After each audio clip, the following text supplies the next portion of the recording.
We're shifting focus now to the big story that we're tracking here. And after the growing chorus for Rahul Gandhi's elevation to the Congress's top post, Shashi Tharoor now is expected to throw his hat in the ring. He could contest the election to the next Congress president. This after he met with Sonia Gandhi yesterday, and the interim president of the Congress party has approved his candidature after he reached out to her during that meeting yesterday.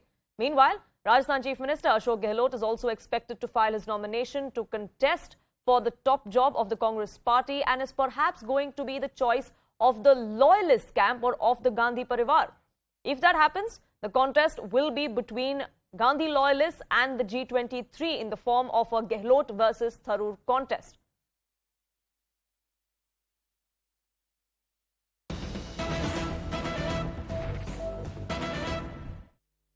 Now, CNN News18 has access details of how exactly this entire election process is going to transpire.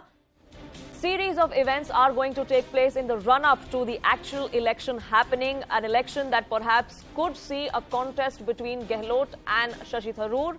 Nominations are going to be filed from the 24th to the 30th of this month, but we are expecting Rajasthan Chief Minister and a senior leader of the Congress party, Ashok Gehlot, to file his nomination on the 26th or the 27th. Now, there is no clarity on whether or not Ashok Gehlot will resign as the Chief Minister before he flies to New Delhi, before he decides to put his hat in the ring for the top job of the Congress party.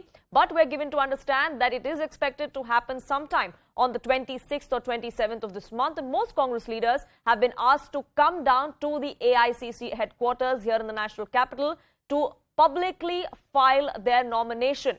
Pallavi Ghosh, my colleague, now joins us for more on this, and she has all the inside scoop as to how this election is going to transpire. Yes, Pallavi.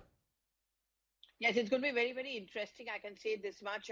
I think after 1998, first time there's a possibility of a real election as far as the Congress presidential post is concerned. We've pretty much put out the main points. The nomination process begins on 24th and 30th is the last day. 1st October, the official list will be out. So officially, we'll know who all are contesting, if there's more than one name, but naturally there's going to be election. As of now, Rahul Gandhi remains reluctant and reticent. But for all you know, he could be the wild card entry on 30th.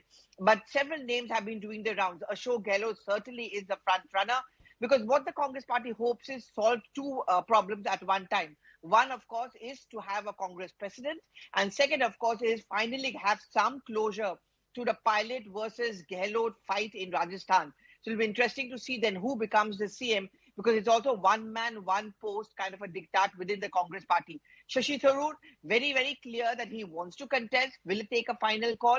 But, you know, there are others like Bhupinder Hooda, Manish Tiwari, Anand Sharma, Prithviraj Chavan, who too are, you know, kind of dribbling with the idea of whether they should be contesting. Absolutely. There are several names that are doing the rounds, and many of them are expected to throw their hat in the ring as well. But as we're leading up to the election of the Congress's president, the political fight there continues. We saw yesterday about 6 or 7 states, Pallavi, that actually came out and try and push Rahul Gandhi to take up the job, even though he has made it very, very clear that he's not interested. Well, I mean, you know, so there's two ways of looking at it. As far as Madhusudan Mistry, who's the chief electoral officer, is concerned, and I did ask him this question, and he said, you know, it's going to have no impact on the electoral process. If there are people who are going to file their nomination, there's of course going to be a fight. You're not going to decide that there are going to be no elections just because state after state are passing resolutions. Second, when state after state passes resolutions, you're actually emboldening the BJP and the political opponents who will say this is exactly a drama. It's a sham of an election where, you know, you ultimately want Rahul Gandhi to take charge. Absolutely. And if there is, in fact, a contest between Shashi Tharoor and Ashok Gehlot and anybody other than Rahul Gandhi in the race, it'll be interesting, because this perhaps would pave the way for a non-Gandhi at the helm of the Congress party after decades. Oh, yes, after 1998. And I remember it was Sitaram Kesari, who was, of course, the Congress president, and things were not very good. But, you know, I think beyond that, the worry is always going to be, and something which the Congress party will often face, is that whether if there is a non-Gandhi as a Congress president, will that person be the real president, or will he be a puppet president? I'm sorry. You know, for example, will the remote control be in the hands of the Gandhis? Will the Rahul Gandhi or say a Sonia Gandhi or a Priyanka Gandhi Vadra actually call the shots? Remember, whole of UPA 1, UPA 2, faced these kind of allegations where the real power center was actually with 10 Janpad. I think that challenge will also mount on Sonia Gandhi and the Gandhis to actually give real power to whoever becomes the president, should that person be a non-Gandhi. Absolutely. So will that non-Gandhi at the helm actually be a remote control president, or will that be the disruptive force perhaps the Congress needs before the 2024 fight? That, of course, remains to be seen. Pallavi, I request you to stay